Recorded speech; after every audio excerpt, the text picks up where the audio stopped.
Hello and good evening everyone. नमस्कार, जय Shri Krishna, Radhe Radhe. A very good evening Kaleen. क्या हालचाल?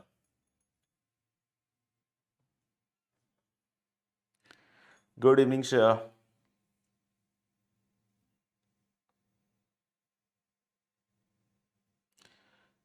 Good evening Shreshtha, good evening Priyanshu, good evening Misty, good evening Manish,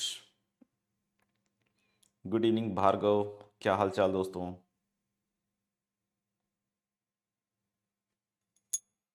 yes, three on work. Good evening Falguni.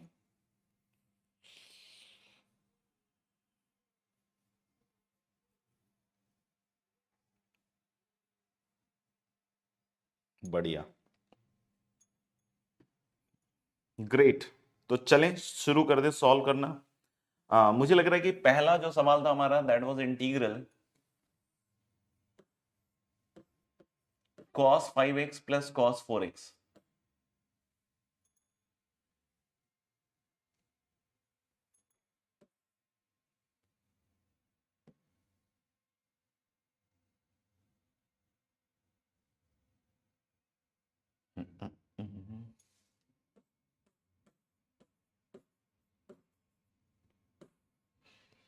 Whole upon 1 minus 2 cos 3x।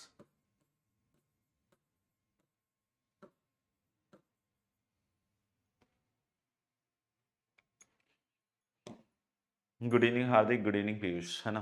तो पहला सवाल मेरे ख्याल से ये वाला था, ठीक है। तो चलिए इसको सॉल्व करना चालू करते हैं। One of the way which we can use here is कि let us apply cos 3 plus cos d on cos 5x plus cos 4x। अगर आप cos 5x plus cos 4x पे cos c plus cos d का उपयोग करते हैं, है ना, तो ये बन जाएगा 2 cos c plus d by 2 that is 9x by 2 into cos of course x by 2। अब देखो यहां पे cos 3x है और यहां पे मेरे को इससे समझ में आ रहा है कि यहाँ cos 9x बाई 2 है, तो इसको 3x में बदला जा सकता है ना। तो सबसे पहले हम इसमें cos 3 थीटा का फॉर्मूला यूज करेंगे, तो 2 cos x बाई 2 अलग, cos 9x बाई 2 को ऐसे लिख दीजिए cos 3 इंटू 3x बाई 2, ऐसे लिखिए cos 3 इंटू 3x बाई 2, तो ये बन जाएगा आपका cos 9x बाई 2। अब देखिएगा इसको 2 cos x बाई 2 और cos 3 थीटा को कैसे लिखते हैं हम लोग, है ना। cos 3 थीटा को कैसे लिखते हैं, 4 cos cube theta minus 3 cos theta, 4 cos cube theta minus 3 cos theta. आपने पढ़ा होगा cos 3 थीटा का फॉर्मूला, है ना। तो cos 3 थीटा का फॉर्मूला लगा दिया, इसमें से एक cos 3x बाई 2 को बाहर निकाल लीजिए। तो cos 3x बाई 2 को बाहर निकालिएगा तो 2 cos 3x by 2 cos x by 2 बन जाएगा, अंदर 4 cos स्क्वायर, है ना, 4 cos स्क्वायर 3x बाई 2 बनेगा और माइनस थ्री। अब मैं इसमें 2 cos a cos b लगा दूं तो पहले तो क्या बनेगा cos a प्लस b, यानी 3x by 2 plus x by 2 मतलब 4x बाई 2, 4x बाई 2 मतलब cos 2x, और plus cos 3x by 2 minus cos x by 2 यानी कि cos x।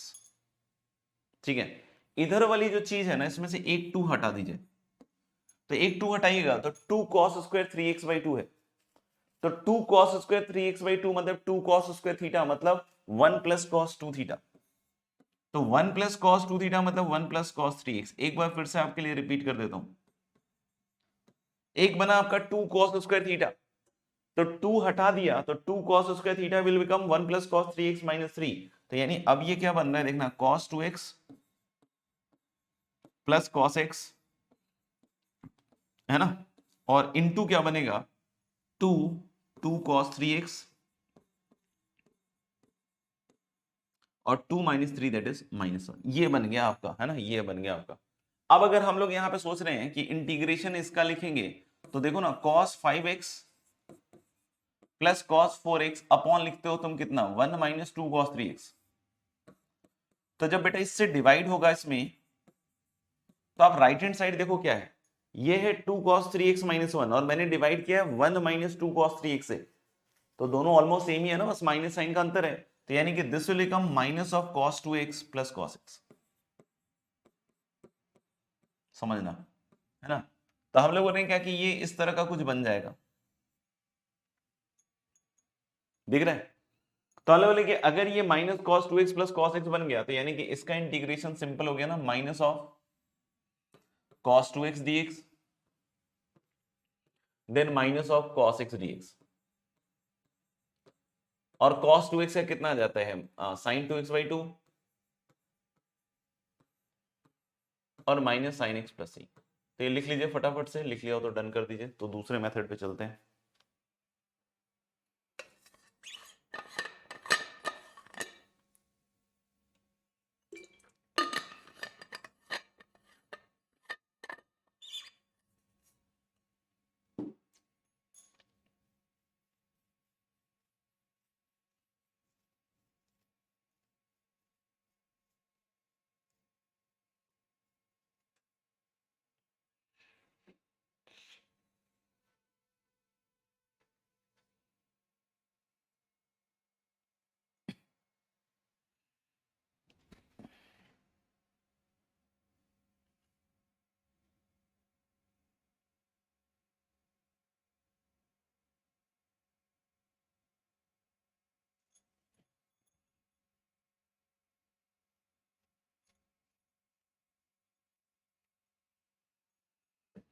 ओके चलिए, तो ऑलमोस्ट सबका डन है।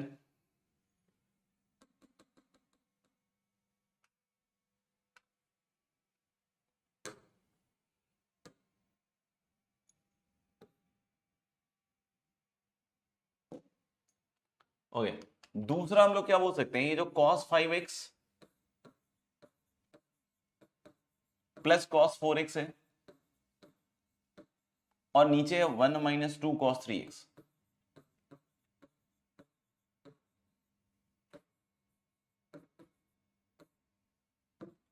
ठीक है, तो दूसरा तरीका हम लोग इसमें क्या बोल रहे हैं, यहां देखिए ध्यान से 2 cos 3x है और 2 cos 3x क्या होता है ना, साइनोफिलिक होता है, साइन लविंग है ना। तो हम लोग बोलेंगे क्या कि इसको मल्टीप्लाई कर दीजिए ऊपर नीचे, फिर sin 3x से। तो sin 3x से मल्टीप्लाई डिवाइड कीजिएगा तो sin 3x minus 2 sin 3x cos 3x,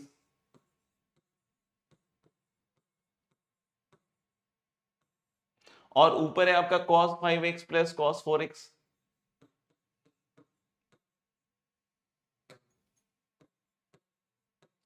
और इनटू sin 3x, ऐसा कुछ। ठीक है, तो अगर ऐसा है तो हम लोग बोल सकते हैं कि now this is integral cos 5x plus cos 4x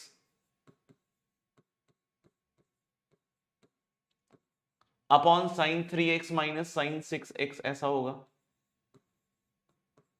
dx, sorry into ऊपर में sin 3x भी आएगा, है ना, इनटू sin 3x भी आएगा।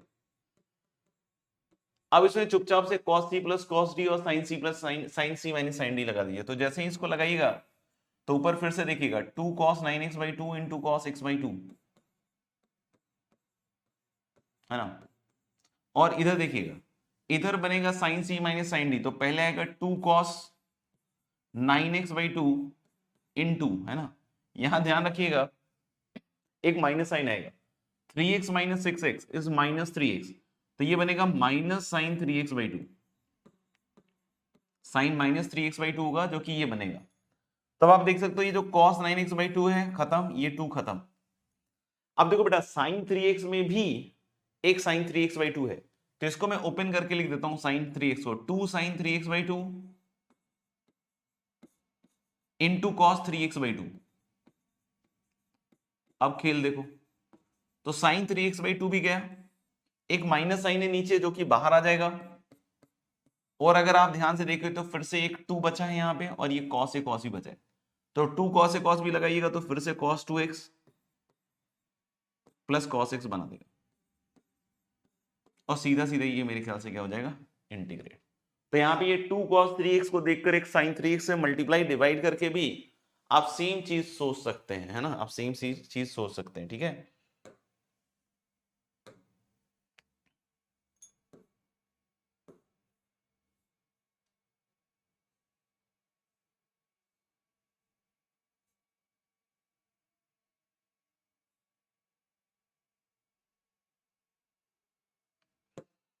है ना। दूसरा अगर मैं मेथड 3 पे आऊं, मेथड 3 में भी हम थोड़ा सिंप्लीफिकेशन करने की कोशिश कर लेते हैं। जैसे हमारे पास क्या है, cos 3x है, हाँ ठीक है, तो cos 5x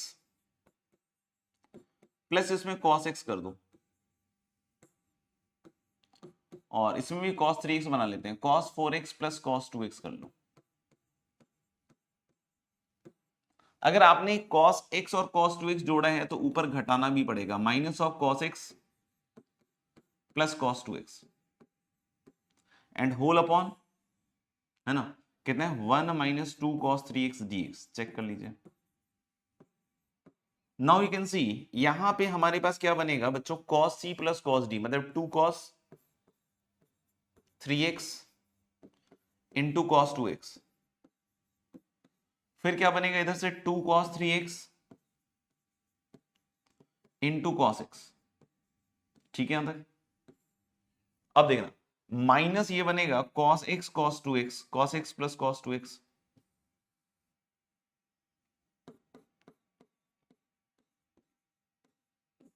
and this whole upon 1 minus 2 cos 3x dx। अब एक चीज सुनना ध्यान से, है ना, अब एक चीज समझना ध्यान से। यहां से देखना, यहां से एक 2 cos 3x और यहां से एक 2 cos 3x बाहर आ रहा है, तो इंटीग्रल 2 cos 3x बाहर आ गया दोस्त। और अब अंदर देखो क्या बचेगा, यहां cos 2x और इधर क्या cos x, और माइनस के आगे भी सेम चीज ही है, cos x plus cos 2x या cos 2x plus cos x, जो भी लिख लो, and whole upon 1 minus 2 cos 3x।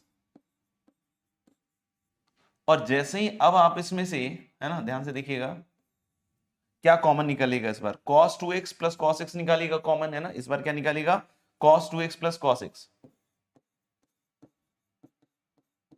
ये निकाल लिया कॉमन। तो अंदर क्या बचा, अंदर क्या बचा, ध्यान से देखिएगा, मुझे लग रहा है कि अंदर बचेगा 2 cos 3x माइनस 1 बचा, और नीचे फिर क्या बचेगा 1 माइनस 2 cos 3x। अब देखो क्या खल्लास हुआ है, तो ये इससे कैंसल आउट होने के बाद एक -1 साइन बचा देगा, इधर लिख दिया मैंने, है ना, -1, तो माइनस बाहर आ जाएगा और cos 2x plus cos x। Clear है क्या?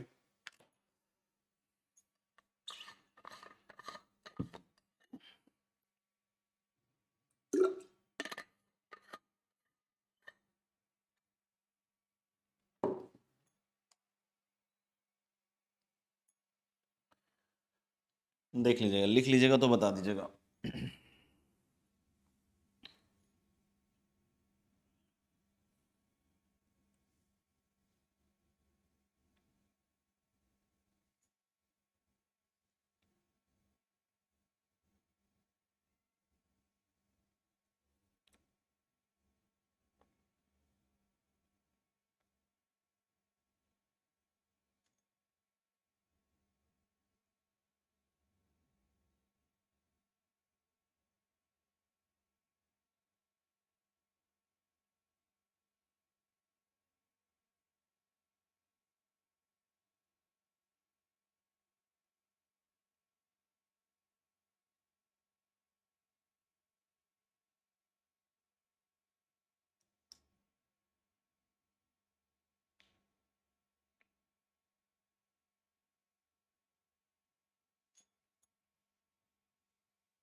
ओके, चलिए अगले सवाल पे आते हैं। अगला सवाल मेरे ख्याल से काफी इजी था, है ना, इस तरह की चीजें हम लोग सीक्वेंस सीरीज में काफी सिंप्लीफाई कर चुके हैं। Integral x² minus 4x plus 4 और into x square minus 4x plus 5। तो इस तरह के सिंप्लीफिकेशंस काफी सारे सीक्वेंस सीरीज में करवाए जाते हैं, है ना। तो हम लोगों ने कि ऊपर 1 क्यों हम लोग ऐसे सब्ट्रैक्ट करके लिखने वाले हैं, x square minus 4x plus 5 minus of x square minus 4x plus 4, है ना। और जैसे इसको अलग अलग करके लिखिएगा, देखिएगा, तो ऊपर 1 क्रिएट हुआ है तो x square minus 4x plus 5 cut जाएगा, तो पहला वाला आएगा dx upon x square minus 4x plus 4, और दूसरा वाला क्या आएगा दोस्त, dx upon x square minus 4x plus 5। Yes और नो, चेक दिस। और पहला वाला अब आ गया भैया dx अपॉन एक्स माइनस 2 का होल स्क्वायर, और दूसरा क्या हो गया dx अपॉन एक्स माइनस 2 का होल स्क्वायर प्लस 1। यस, तो ये कितना हो गया dt अपॉन टी स्क्वायर, मतलब माइनस 1 अपॉन टी, और इसका क्या आएगा tan inverse of x minus 2 plus c। ठीक है भाई साहब, क्लियर है। और इसके बाद एक और सवाल था जिसको अपन देख लेते हैं थोड़ा।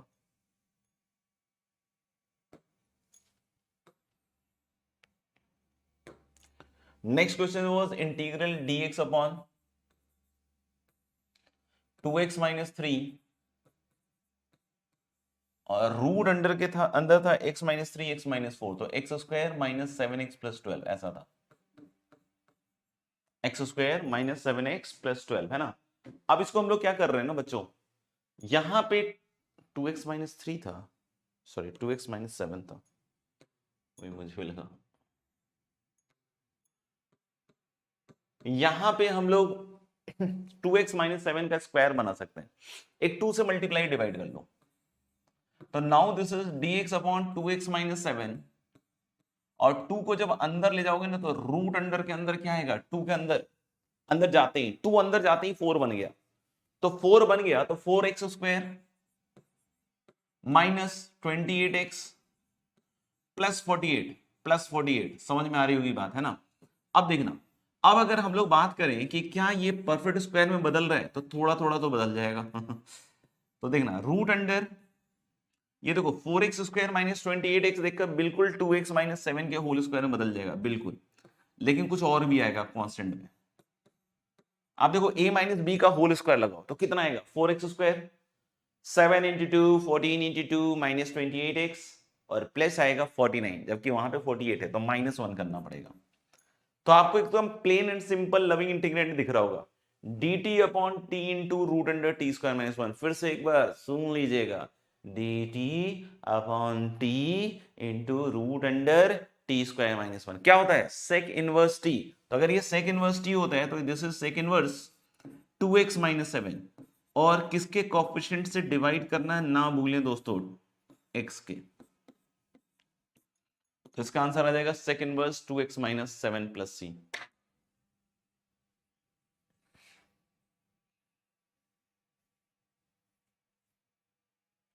है ना। अभी x की वैल्यूज के बारे में हमें नहीं पता है तो सिंपल एंड प्लेन रखेंगे, है ना, नहीं तो फिर आंसर निकालते निकालते आपकी हालत खराब हो जाएगी। जब डेफिनेट में जाएंगे, जब x की वैल्यूज के बारे में आइडिया होगा तब अपन ज्यादा ये सब करेंगे।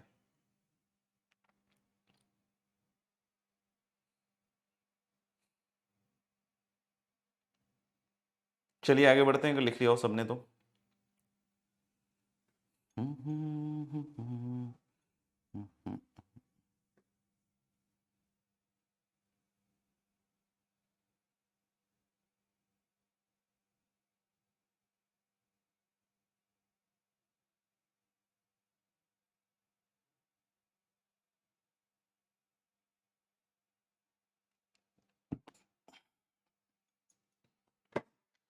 ठीक है, नोट करके हम एक पॉइंट लिख रहे हैं दोस्तों, and the point is like this, if phi 1 x plus c and phi 2 x plus c या k, जो भी लिखना चाहो, are two anti-derivatives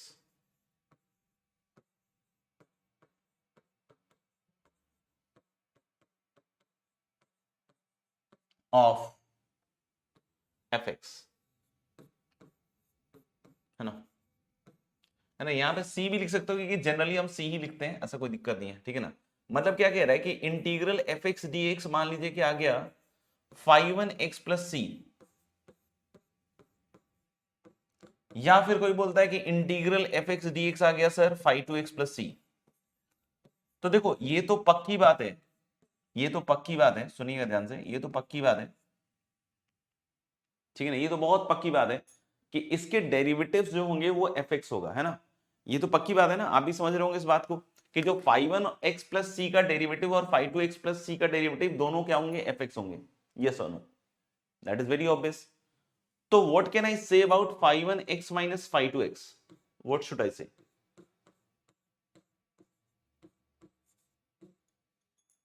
what should I say about 5(1)x minus 5(2)x? ठीक है, तो हम लोग 5(1)x प्लस सी और 5(2)x plus c are two derivatives of, sorry two derivatives नहीं, oh sorry, are two anti derivatives यार, anti derivatives, anti derivatives,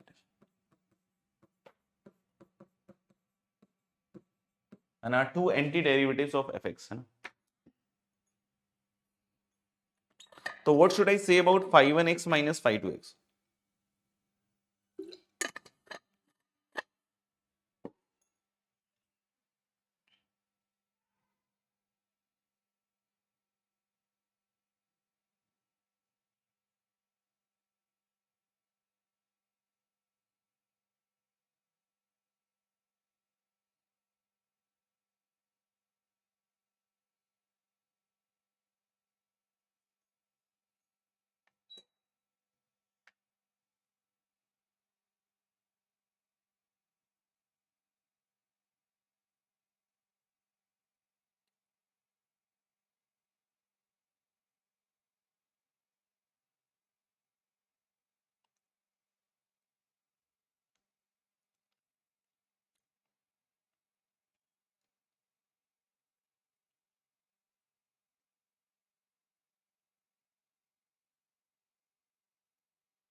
No one?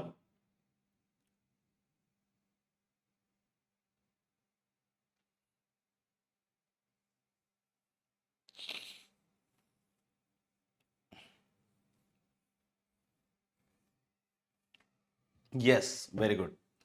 बहुत सारे बच्चों को लगता है कि this should be zero, not necessary, है ना। कोई बोले कि सर जब भी हम ऐसे इंटीग्रेट करते हैं, जैसे सपोज कर लेना ये बहुत होगा, है ना, ये बहुत होगा आपके साथ। मैं इसका आइडिया भी बतला देता हूं कि क्या क्या बोलना चाह रहे हैं यहाँ पे। जैसे अभी क्या होगा, अभी अभी क्या होगा कि बहुत सारे आप क्वेश्चन सॉल्व कीजिएगा इंडेफिनिट में, ऑफ कोर्स हमारे को बहुत सारे क्वेश्चन सॉल्व करने पड़ते हैं, है ना। और आप देखोगे कि जो आंसर्स के पेजेस हैं वो हो सकता हो आपके नंबर ऑफ जो क्वेश्चंस हैं उससे ज्यादा बड़ा, मतलब क्वेश्चन इतना सा होगा और उसका आंसर इतना बड़ा होगा, है ना। 2 लाइन में आंसर है, 3 लाइन में आंसर है ना, छोटू सा क्वेश्चन है, इतना लंबा लंबा आंसर है, तो आंसर्स के पेज की संख्या ज्यादा है। तो बहुत बार क्या होगा ना कि आप जब क्वेश्चन सॉल्व कर रहे हो और आपकी जनरल टेंडेंसी होती है कि भाई आप आंसर मिलाते हो, है ना, आप क्या करते हो कि आंसर मिलाते हो। अब आंसर मिलाने में सबसे बड़ी दुविधा क्या होती है कि बहुत बार आपके आंसर्स मैच नहीं करते हैं। तो आंसर्स मैच नहीं करने का एक रीजन तो यही हो सकता है कि आपने गलत सॉल्व किया हो, है ना। लेकिन कभी कभी ऐसा होता है कि आपने सही भी सॉल्व किया हो, यानी कि आपने मान लो कि आपने सही सॉल्व किया और आपका आया 5(1)x प्लस सी, और जो आंसर दिया हुआ है वो कुछ ऐसा लिखा हुआ है 5(2)x प्लस सी, है ना। अब बच्चे को क्या लगता है कि सर 5(1)x सिंप्लीफाई होके 5(2)x में बदल जाएगा। सिंपल थॉट है ना, कोई मन में छल की भावना नहीं है, बहुत सिंपल थॉट है कि बच्चे को क्या लग रहा है कि भाई 5(1)x जो है ना सर वो 5(2)x में बदल जाएगा। बट मैं यहाँ पे कह रहा हूँ कि ऐसा जरूरी नहीं है। क्या आपने चेक करके देखा कि भाई 5(1)x 5(2)x में नहीं बदल रहा है और आप परेशान हो रहे हो, आपको लग रहा है यार मेरा तो आंसर गलत है या दिया हुआ जो आंसर है वो गलत है, दो में से एक चीज लग रहा होगा आपको। लेकिन इसमें बीच का भी एक सिचुएशन है कि 5(1)x माइनस 5(2)x जो आप सोच रहे हो ना कि जीरो होगा, ऐसा जरूरी नहीं है। It can be any constant also, है ना। अभी बोलोगे हर बार सी ही आ रहा है सर, है ना, हम लोग this can be constant also, क्योंकि देखो ना अगर आपने इसको सब्ट्रैक्ट किया और ये कांस्टेंट आ गया तो आप सोचो ना कि यहां से 5(1)x का जो डेरिवेटिव आएगा, है ना, और 5(2)x का जो डेरिवेटिव आएगा इसका डेरिवेटिव का डिफरेंस जीरो होगा। यही तो चाहिए था, यही तो चाहिए था, है ना, यही तो चाहिए था मुझे। कि अगर ये सही आंसर्स हैं तो दोनों का डिफरेंशिएशन fx के बराबर आना चाहिए था, या दोनों का डिफरेंशिएशन क्या होना चाहिए, सेम होना चाहिए। तो यानी आप इस चीज को समझिएगा कि बहुत बार ऐसी ऐसी ऐसी व्यवस्था बना दी जाएगी आपके लिए कि आप परेशान हो जाइएगा, आपको लगेगा यार ये तो 5(1)x 5(2)x में बदलेगा ही नहीं। तो इतने कोमल ना बने, है ना, बड़ी प्रॉब्लम हो जाएगी फिर आपको। ठीक है, आपको क्या सोचना चाहिए कि मेरा जो आंसर है और जो गिवन आंसर है उसको घटा के देख लें, और घटाने के बाद एक कांस्टेंट वैल्यू आ रही है तो आपका आंसर सही है ना। बहुत बार ऐसे क्वेश्चंस बनाए जाते हैं मल्टीपल चॉइस में भी। अब मल्टीपल चॉइस में जैसे कि आपका एक आंसर मैच कर गया, बहुत सारे आंसर्स आपके मैच नहीं कर रहे हैं, तो आप कोशिश करोगे कि यार इसी को सिंप्लीफाई करके मैं कभी 5(2) में बदलूं, कभी किसी में बदलूं, कभी किसी में बदलूं, और आप देख रहोगे बदल ही नहीं रहा, चला हो ही नहीं रहा, कुछ बन ही नहीं रहा, है ना। तो फिर आपको क्या करने की जरूरत है, आप सीधा देख लो एक आंसर मिल गया, बाकियों के साथ आप उसको घटा लो, है ना, इट इज बेटर। और फिर देख लो कि यार जिसका डिफरेंस कांस्टेंट आएगा वो अपना अपना आंसर होता जाएगा। क्लियर है क्या?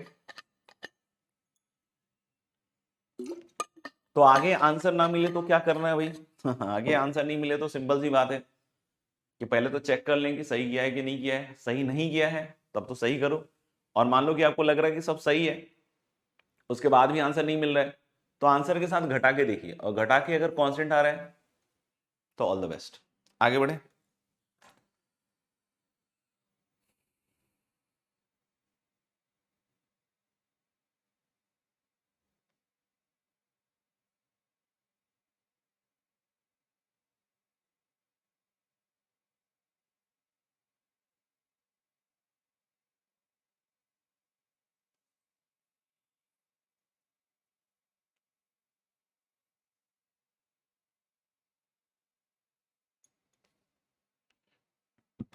आई होप लिख लिया होगा सभी बच्चों ने, है ना।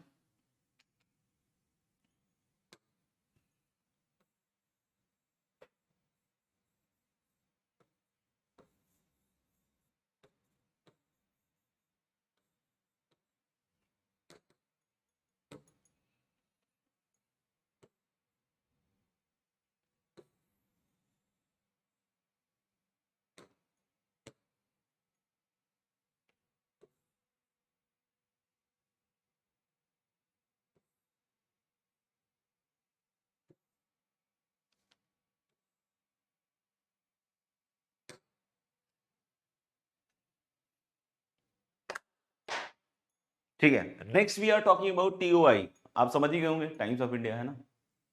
नहीं, हम लोग लेकिन next we are talking about techniques of integration. What we are going to talk about techniques of integration. What are the different techniques of, what are the different ideas to integrate any integrand, right. तो उसके बारे में हम लोग बात करने वाले। तो देखो ब्रॉडली हम लोगों ने देख लिया कि 4 पार्ट में इसको मैं डिवाइड करने वाला हूं, है ना। अब इसके आगे कुछ कुछ लिखूंगा, बट ध्यान रखना कि कोई आगे बतलाएगा नहीं कि भाई इस मेथड से करना है, ऐसे करना है, वैसे करना, कोई नहीं बतलाएगा। तो ये 4 आपको अंग्रेजी के अलग अलग चीजें दिखेंगी, लेकिन उसकी जो अंतरात्मा है, उसकी जो आत्मा है, उसमें आपको हर जगह एक ही चीज दिखेगी, common sense, common sense, common sense and again common sense. को बोलिए कॉमन सेंस डेवलप कैसे होगा, सॉल्व करके। सॉल्व कैसे करेंगे, कॉमन सेंस से। कॉमन सेंस कैसे डेवलप होगा, सॉल्व करके, ज्यादा से ज्यादा सॉल्व करके। सर ज्यादा से ज्यादा सॉल्व कैसे करेंगे, कॉमन सेंस से। तो ये इसी तरीके से इसी चक्र में चलता जाएगा। तो जैसे जैसे आप ट्राई करिएगा, सीखने की कोशिश करते जाइएगा, तो धीरे धीरे धीरे धीरे चीजें आपसे होनी भी चालू हो जाएंगी। लेकिन नहीं कीजिएगा, बैठे रहिएगा, क्वेश्चन का मुंह ताकते रहिएगा, और आपको लगेगा कि अरे सर मुंह ताका ताकी से कुछ हो जाए, तो जनरली इतनी जल्दी नहीं होता है ना। ऑब्जर्वेशन कर सकते हो, है ना। तो हम लोग अभी इसमें कुछ कुछ लिखने वाले, जैसा बताया मैंने, है ना। तो सबसे पहला जो टेक्निक हम सीखने वाले हैं guys, that is substitution. That is substitution. जो दूसरा टेक्निक हम लोग सीखने वाले हैं दैट इज प्रोडक्ट रूल, जिसको हम लोग बाई पार्ट्स भी कहेंगे। जो थर्ड टेक्निक हम लोग सीखने वाले हैं दोस्त, दैट इज पार्शियल फ्रैक्शन। और बाकी आपको पता ही होगा बहुत सारे होते हैं तो बचे हुए जितने हैं उन सबको मिला के हम लोगों ने क्या कह दिया भाई, मिसलेनियस। सही स्पेलिंग लिखो तो भी मिसलेनियस, नहीं लिखो तो भी मिसलेनियस। तो we are going to start with substitution, है ना। सब्स्टिट्यूशन लिख लीजिए पहले तो।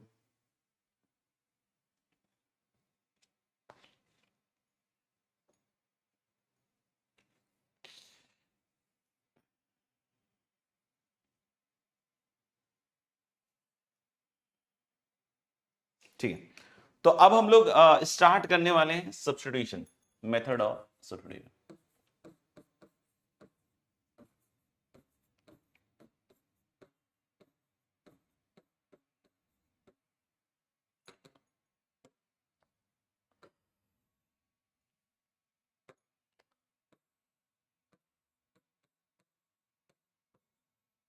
ठीक है, तो there is some integration, integral F x D X है ना, and this is not a loving integrand, तो यू विल हैव ऑप्शंस कि कौन सी टेक्निक को यूज करना है ना। तो आपके पास बाई पार्ट्स का भी हो सकते हैं, पार्शियल फ्रैक्शन का भी हो सकता है, जो मिसलेनियस आगे चल के डिस्कस करेंगे वो भी हो सकता है, सब्स्टिट्यूशन का भी तरीका हो सकता है ना। तो अपन इस चीज को समझेंगे कि सबसे पहली चीज होगी कि इंटीग्रेंड ऑब्जर्व करके सोचना पड़ेगा कि भाई किस रास्ते आगे बढ़े, और जरूरी नहीं कि आप ये सोचने के बाद वो सही रास्ता ही हो सकता हो आगे चल के पता चले कि नहीं नहीं नहीं इस रास्ते में तो बड़ी दिक्कत आ रही है, तो फिर आपको रास्ता बदलना भी पड़ सकता है ना। तो ऐसा नहीं कि मंजिल बदल देना, कोशिश करना कि रास्ता ही बदले, पता चले कि नहीं नहीं सर हम इंटीग्रेशन कर रहे थे लेकिन हमने पहले डिफरेंशिएशन सीखा हुआ था, तो इंटीग्रेशन करते करते हमने डिफरेंशिएट कर दिया। बहुत सारे बच्चे ऐसे होनहार होते हैं कि उनको इंटीग्रेशन दिया जाए और वो उसको डिफरेंशिएट कर रहे हैं, integration of L N X, बच्चा 1/x + c लिख रहा है, उसको समझ ही नहीं आ रहा क्या हो रहा है भाई साहब, है ना। तो ऐसा नहीं कि बस उसको रास्ता ही बदल देना है ना, रास्ता क्या होगा मतलब सॉरी ऐसा नहीं कि मंजिल बदल देना, रास्ते बदल देना है ना, कि कोशिश करना दूसरे रास्ते से जाने की कोशिश करें। ठीक है, अब सब्स्टिट्यूशन में क्या होगा, सब्स्टिट्यूशन का खेला सिंपल है, सब्स्टिट्यूशन ऐसा करना है कि जिससे लविंग इंटीग्रेंट टाइप में हम जा पाए, ऐसा नहीं कर देना कि एक नया सवाल बन जाए। कंपाउंड एंगल और इंडेफिनिट इंटीग्रेशन में बड़ी समानताएं हैं। सबसे बड़ी समानता यह है कि जब आप कंपाउंड एंगल के प्रॉब्लम को सॉल्व कर रहे हो या इंडेफिनिट इंटीग्रल को सॉल्व कर रहे हो, तो सबसे पहली चीज है कि कॉन्फिडेंस थोड़ा कम रहता है कि भाई सॉल्व होगा या नहीं होगा, और इस बात का कॉन्फिडेंस थोड़ा ज्यादा रहता है कि हो सकता है एक नया सवाल बना दूं मैं आज, है ना। तो इन दोनों में ये चीज होती है कि अगर आप रास्ते से भटके तो पता चलेगा कि एक नया सवाल बना के आप आ गए हो, है ना। तो इसलिए हमें इस तरह की कोशिश में हमेशा जुटे रहना पड़ेगा कि किस तरीके से हम लविंग इंटीग्रेंट की तरफ खिसकते खिसकते थोड़ा थोड़ा थोड़ा थोड़ा खिसकते खिसकते पहुंच जाए, है ना। ऐसा ना हो कि हम किसी नए इंटीग्रल को बनाकर खुश होते रहे कि यार बढ़िया सवाल बनाया है आज तो भाई मैंने। ठीक है, तो यानी हम लोग मानते हैं कि इसको कोई सब्स्टिट्यूशन करने से ये सिंप्लीफाई हो रहा हो। जैसे कि मान लीजिए कि हमने सोच लिया कि भाई x इक्वल टू आपने फाइव टी रखा, तो ये लविंग इंटीग्रेंट की तरफ जा रहा है, तो आपने x इक्वल टू यहाँ फाइव टी रखा। अब बहुत सारे बच्चे इतने प्यारे होते हैं, फाइव टी रख दिया, बोलते हो गया सर, और इधर भाई उनका dx चलता जा रहा है, dx चलता जा रहा है, dx चलता जा रहा है ना, इधर फाइव टी रख दिया उधर dx चलता जा रहा है। एग्जामिनेशन हॉल के बाद, है ना, आके देखते कि अरे यार dx ही रह गया साला, फिर मास्टर क्या करता है, इसमें आगे एक आर लगा देता है और आर डी एक्स बना के उड़ा देता है इसको, है ना। तो इस चीज का ध्यान रखना, इस चीज का ध्यान रखना कि यहाँ dx नहीं चलेगा, और ऐसा ना हो कि थोड़ी देर अगर आपने dx खेला और बाद में देखा कि अरे टी इधर dx, उसको बाहर ही निकाल लेते हैं ना, खेल ही खत्म करते हैं। तो भाई ऐसे काम मत कर देना, है ना। तो हम लोग लेकिन dx निकालना पड़ेगा, differential of x। What is differential of x भाई, सिखाया है मैंने, है ना, अभी कुछ दिनों पहले। तो डिफरेंशियल ऑफ x मतलब इसका डेरिवेटिव और इंटू डी टी, तो यहां पे आ जाएगा F of five T into five dash T D T, इस तरीके से। और फिर आगे हम लोग को इसको ले जाना पड़ेगा, आगे ले जाना पड़ेगा। तो इस चीज का अपन ध्यान रखेंगे, है ना, कि dx भी निकालना उतना ही आवश्यक है, और क्या सब्स्टिट्यूशन करना है ये थोड़ा माहौल देखकर आपको सेट करना पड़ेगा खुद से।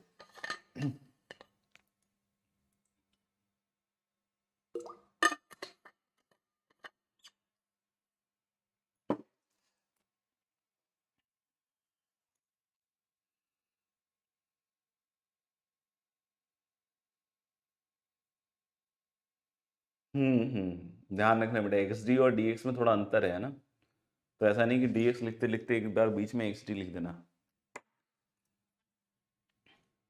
ठीक है, इसमें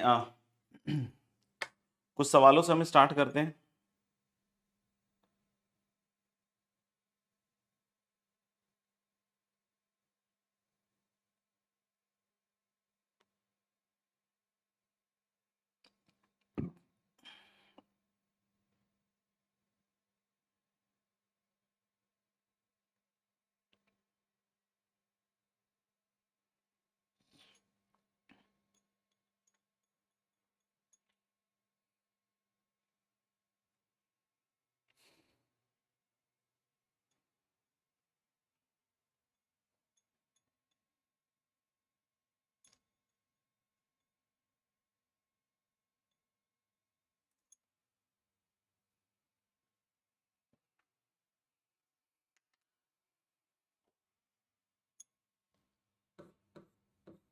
चलिए छोटे छोटे सवाल से चालू करते हैं।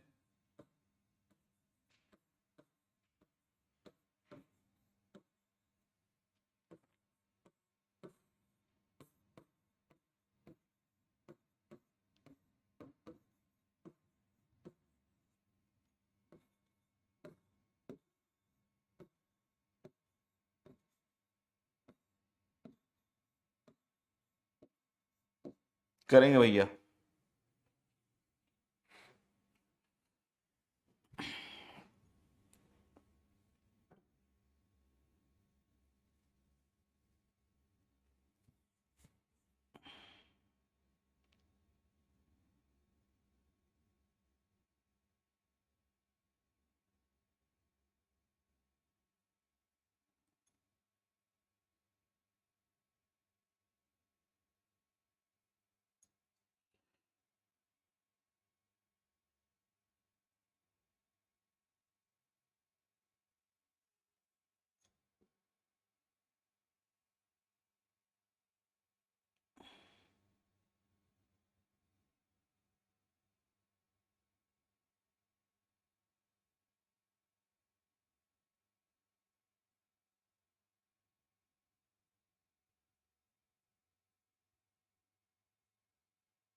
करते जाइए, सिंपल सिंपल क्वेश्चन है, फटाफट।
ओके, तो पहला वाला आप देख सकते हो कि सिंपल हम e की पावर x को t रखेंगे ना, सॉल्व करने के मोड में आएंगे। तो जब आप e की पावर x को भैया t रखिएगा, तो यानी यहां से आ जाएगा e की power x dx equal to dt। तो भाई मेरे e की पावर x dx को अगर आप dt ले लेते हो तो ये बन जाएगा sin t dt। sin t dt का मतलब कितना हो गया भाई, माइनस ऑफ cos t प्लस c, और t की वैल्यू कितनी हो जाएगी, माइनस ऑफ cos e की पावर x प्लस c। ये चीज हो गई, है ना। दूसरे वाले में अगर आप बात करोगे cos x square into x, तो भाई हम इसमें x स्क्वायर को u मान लेंगे या t मान लेंगे, तो यानी x dx किसके बराबर आएगा, हाफ du।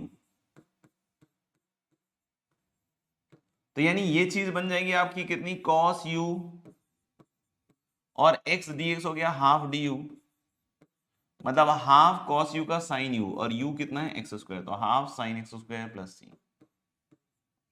अगला वाला अगर आप देखिएगा तो रूट एक्स को मेरे ख्याल से t मानने की इच्छा होगी आपकी, तो यानी 1/2 root x D x d t आ रहा है। यानी इस इंटीग्रल को हम लोग क्या लिखेंगे भैया, e की पावर t और 1/2 √x is 2 dt। So this is 2 e की पावर t मतलब e की power √x plus c। Clear है? कोई लिख रहा हो तो वेट डाल दीजिएगा।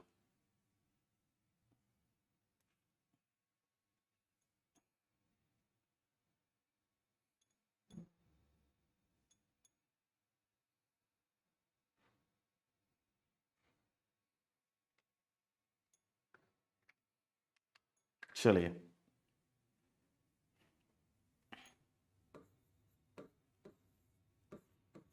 Integral cos sin x cos x dx।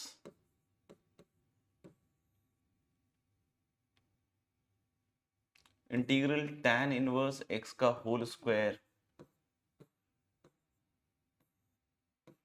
Upon 1 plus X square dx।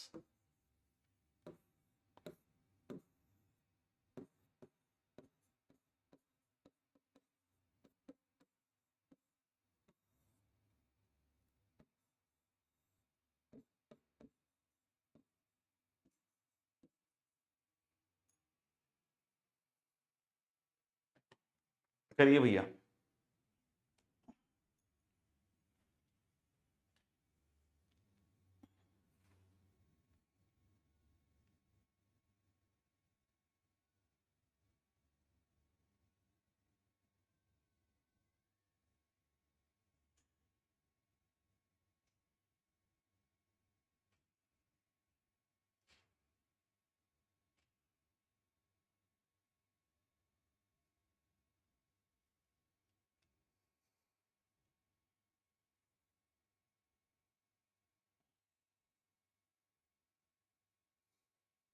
हम्म,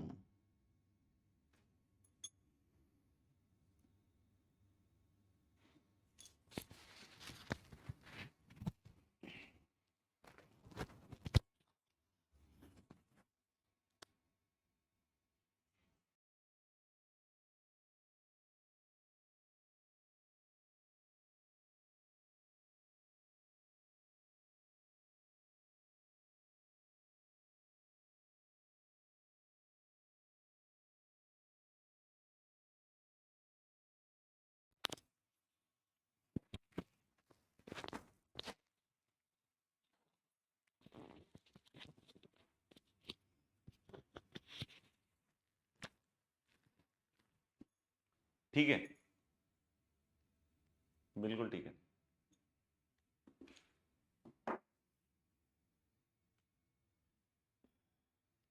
ओके,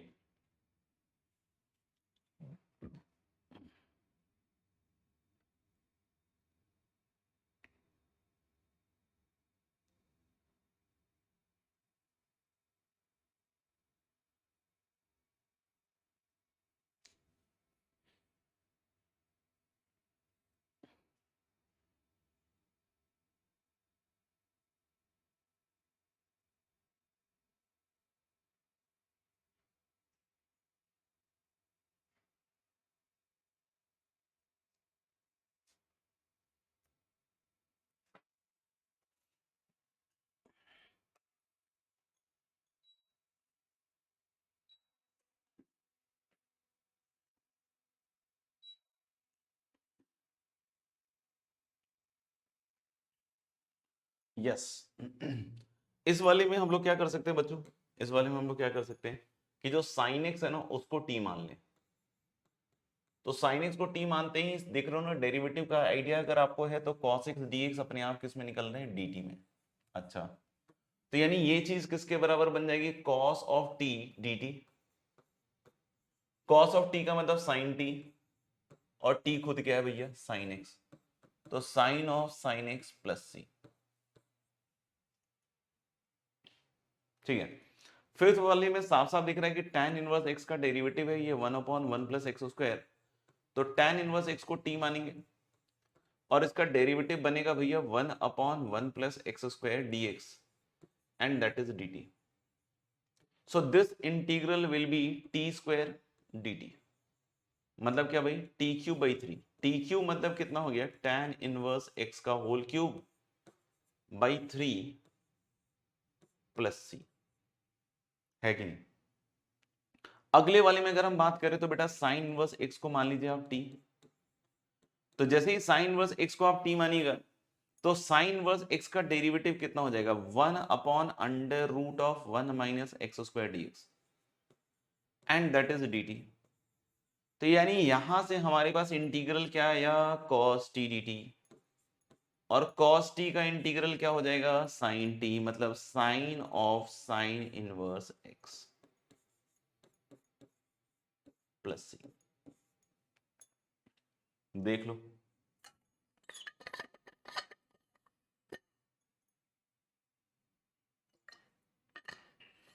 हाँ लिख सकते हैं आप x प्लस सी।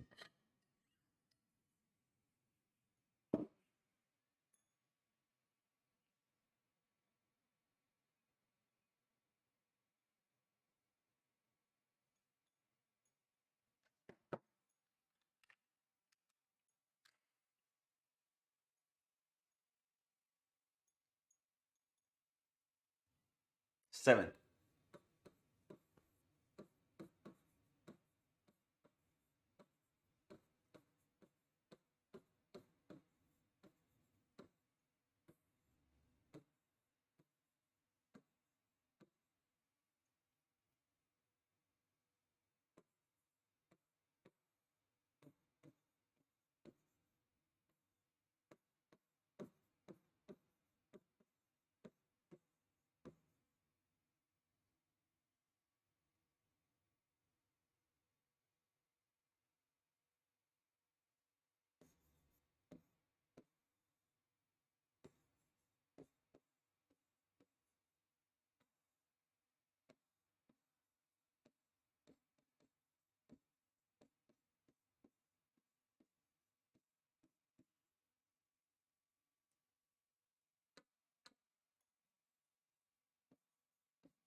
ओके, चलिए तो पहला वाला को देखते हैं। पहले वाले में देख सकते हैं हम कि जो tan रूट एक्स है बॉस, उसका डेरिवेटिव लिखा हुआ है बगल में, है ना। तो हम लोग एक तरीके से ये अपना सकते हैं कि भाई tan रूट एक्स को t मान लें, एक तरीका ये अपना सकते हैं। अब जब tan रूट एक्स को t मानोगे तो इसका डेरिवेटिव क्या आएगा दोस्त, sec स्क्वायर रूट एक्स, और रूट एक्स का आएगा 1/2 रूट एक्स। हाँ जी, हाँ जी, और dx, और इधर क्या आएगा dt dt dt dt। और इसको जब लिखोगे तो tan root X is t, और ये जो sec square root X upon root X dx है, ये पूरा भारी भरकम मसाला यहां से देख सकते हो 2dt में बदल जाएगा। तो ये 2t स्क्वायर है, मतलब t स्क्वायर इसका आंसर होगा प्लस c। t स्क्वायर मतलब tan स्क्वायर रूट एक्स, है ना, tan square root x plus, है ना।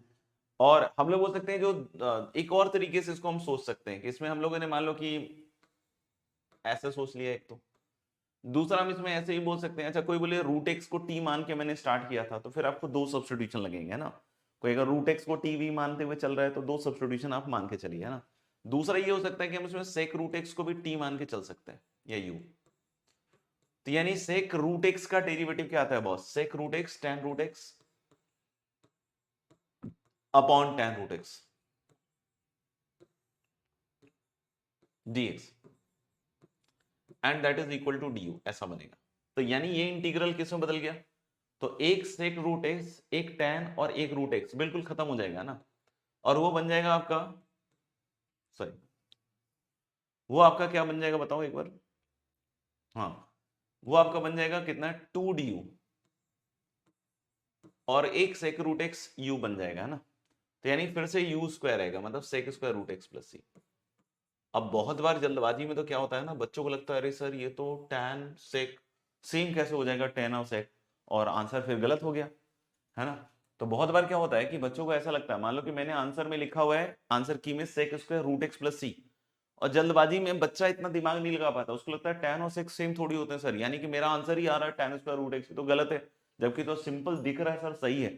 तो बेटा अभी बतलाया कि अगर कभी ऐसा हो जाए तो दोनों को घटा दीजिए, घटाते ही आपको दिखेगा sec square root X minus tan square root X, and that is going to be what 1, है ना। बाकी सेक स्क्वायर रूट एक्स को भी 1 plus tan square root X लिख सकते हैं, है ना। तो ये कोई बहुत बड़ी बात नहीं है, लेकिन बहुत बार बच्चा एक छोटी सी गलती इस तरह कर देता है जल्दबाजी में।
इसको चाहो तो एट्थ वाले को अभी छोड़ दो, है ना, इसको ड्रॉप कर दो, कि इसमें मुझे लग रहा है कि एक चीज जो मैंने अभी नहीं बताई है ना वो यूज होगा, है ना।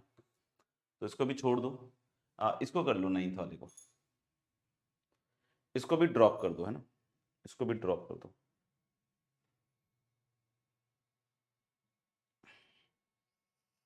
ये भी थोड़ी देर में कर लेंगे ना, इसको भी थोड़ी देर में कर लेंगे।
ठीक है।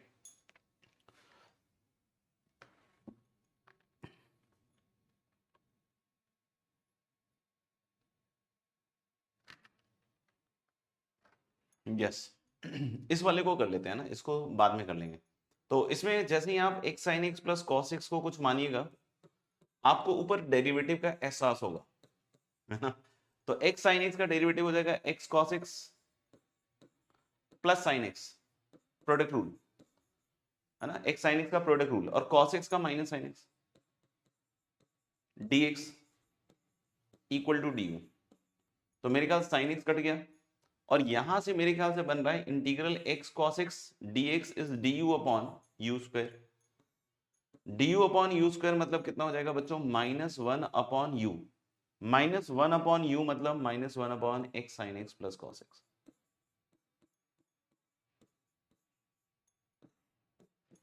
प्लस c देख लो, ठीक है।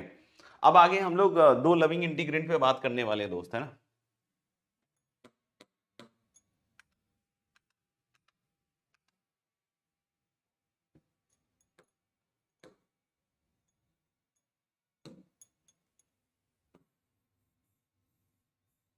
ठीक है भाई। Next we are going to talk about two loving integrands.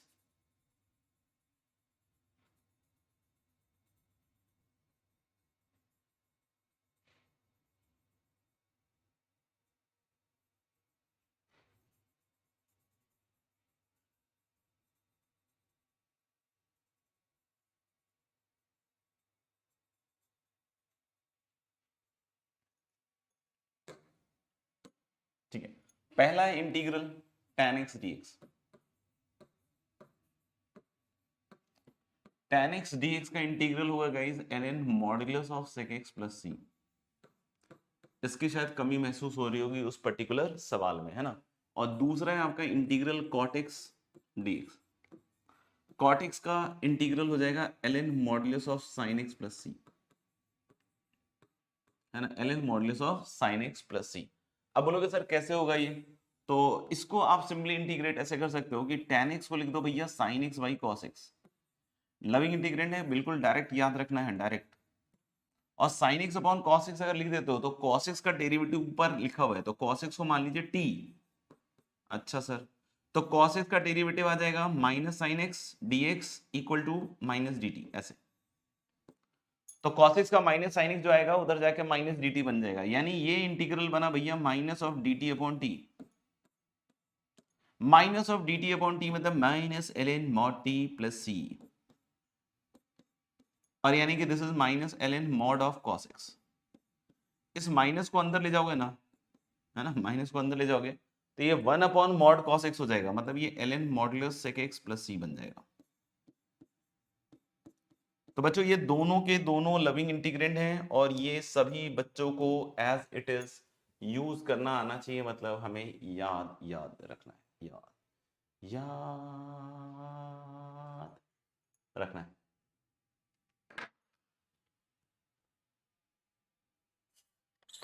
ठीक है, अब उसको करके देख लीजिए cos x upon cos x minus a वाले को।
ठीक है, तो चलिए integral cos x upon cos x minus a वाले को करके देख लेते हैं ना।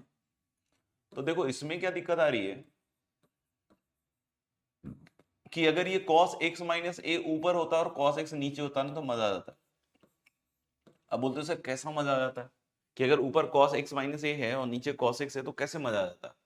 तो भाई ऊपर अगर cos x माइनस ए होता ना तो cos x माइनस ए को मैं ओपन कर देता फॉर्मूले से और दोनों को अलग अलग करते इंटीग्रेट हो जाता। तो हालांकि यहाँ बस प्रॉब्लम ये आ रही है कि ऊपर x माइनस ए नहीं है, ऊपर x है। तो हालांकि इसमें एक ट्रिक लगा सकते हैं। ट्रिक क्या लगा सकते हैं कि सब्स्टिट्यूशन कर दो कि भाई x minus A equal to हमने रख दिया u साहब, तो dx कितना आ गया du।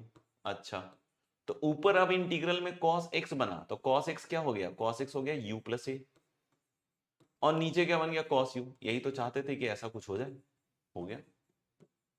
और cos u प्लस ए को आप ओपन कर दीजिए, कैसे लिखिएगा cos u cos a minus sine u sine a and whole upon cos u। और जैसे ही अलग अलग कीजिएगा है ना, जैसे ही अलग कीजिएगा तो पहले में तो cos u कट जाएगा तो cos a du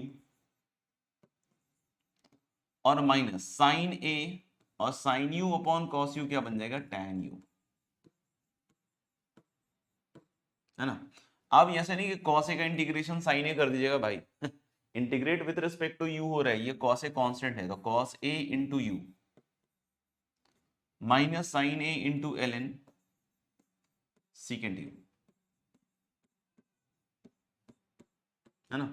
अब यहाँ पे u को दोबारा से रखिए, u को दोबारा से क्या लिखिएगा cos a into x minus a minus sine a into ln modulus of secant x minus a plus c, ऐसा बन जाएगा, है ना। हम ये सेम चीज ना बड़ी आसानी से क्रिएट कर सकते हैं बिना सब्स्टिट्यूशन रखे भी। x माइनस ए को एक सिंगल एंगल मान लो ना यार, मतलब हम क्या कर लें x को ऐसे लिख दो x माइनस ए प्लस ए, है ना। तो x माइनस ए को सिंगल एंगल मान लो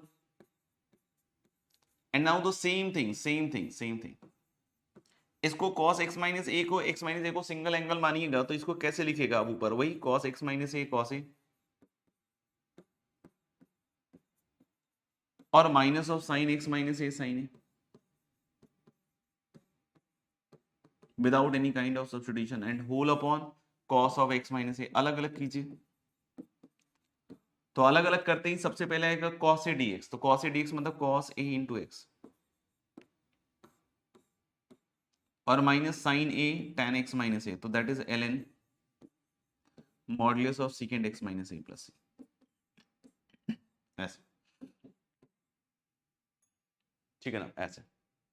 अब इसमें क्या होता है ना, बहुत सारे बच्चे इसको भी देख के घबरा जाते हैं बोलते हैं यार सर यहाँ तो आपका cos है, मतलब ये आंसर दिया हुआ है और मान लो बच्चों का ये है और ये आंसर दिया हुआ है तो बच्चा घबरा गया, अरे सर वहाँ एक से और यहाँ x माइनस ए है, कैसे हो गया कैसे हो गया।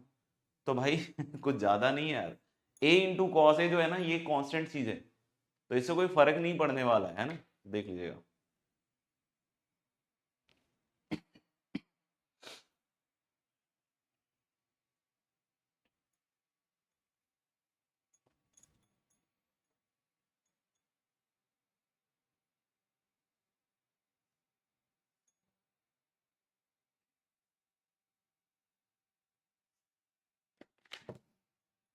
हो जाए तो डन कर दीजिएगा भैया।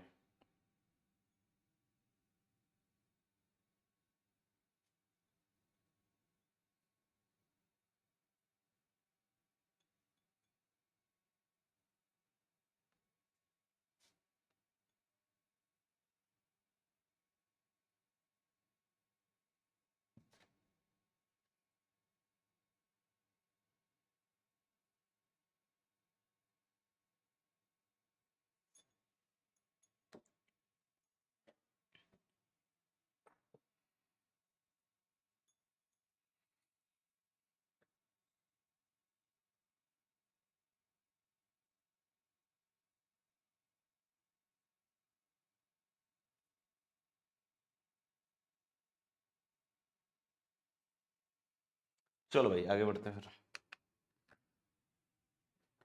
कुछ क्वेश्चंस होमवर्क के लिए डाल देते हैं।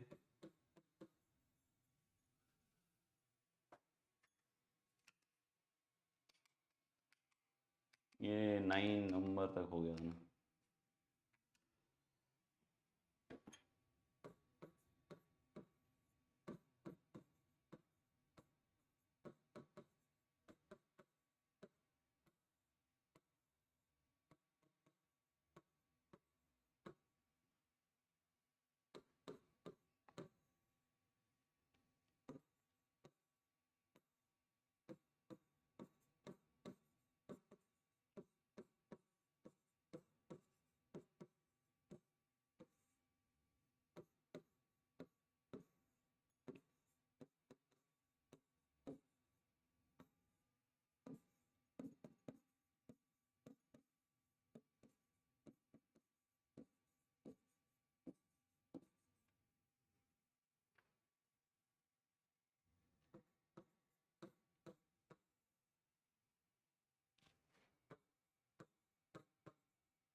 ठीक है भैया,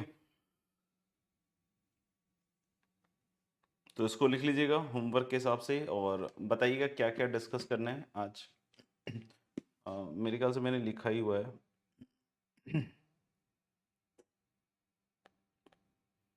आप तो सीधा डाउट पूछ लीजिए। एक्सरसाइज 3 में 6 to 24 एंड एक्सरसाइज 4 में 1 to 5। एनीवन।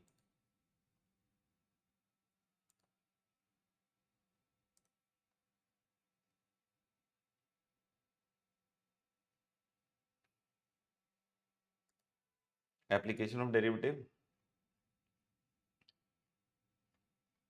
एक्सरसाइज 3 6 to 24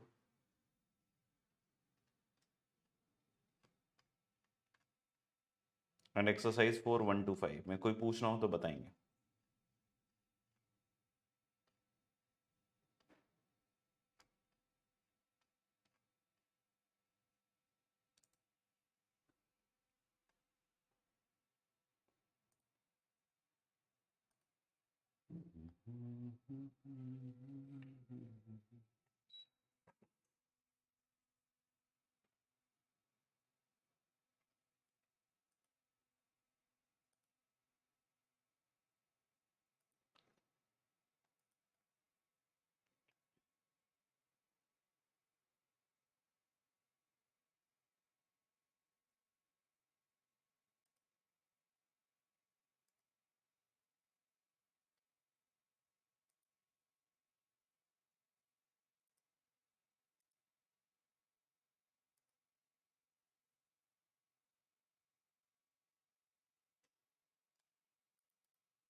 बता दीजिए, जो डाउट है वो बतला दीजिए। काफी देर हो गया मेरे ख्याल से।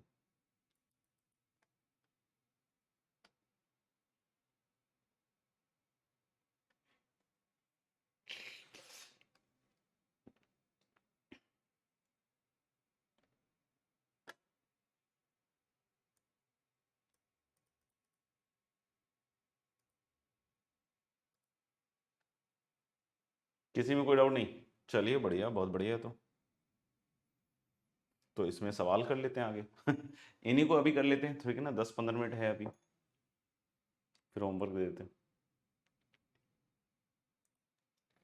होमवर्क में तो हमने एक्सरसाइज 4 1 2 5 कर ही लिया है,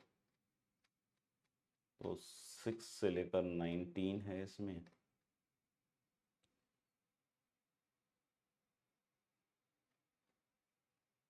और एक्सरसाइज 5 में 1 to 6 कर लीजिएगा, है ना। होमवर्क में शीट में तो ये लिख लीजिए, है ना, एक्सरसाइज 4 6 to 19 है शायद, और एक्सरसाइज 5 1 to 6।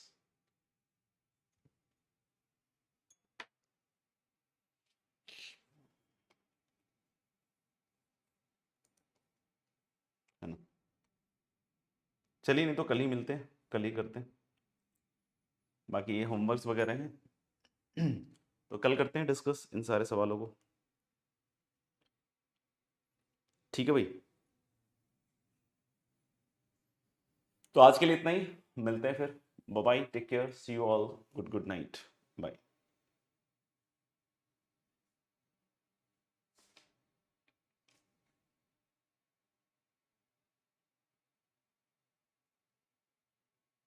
बाय।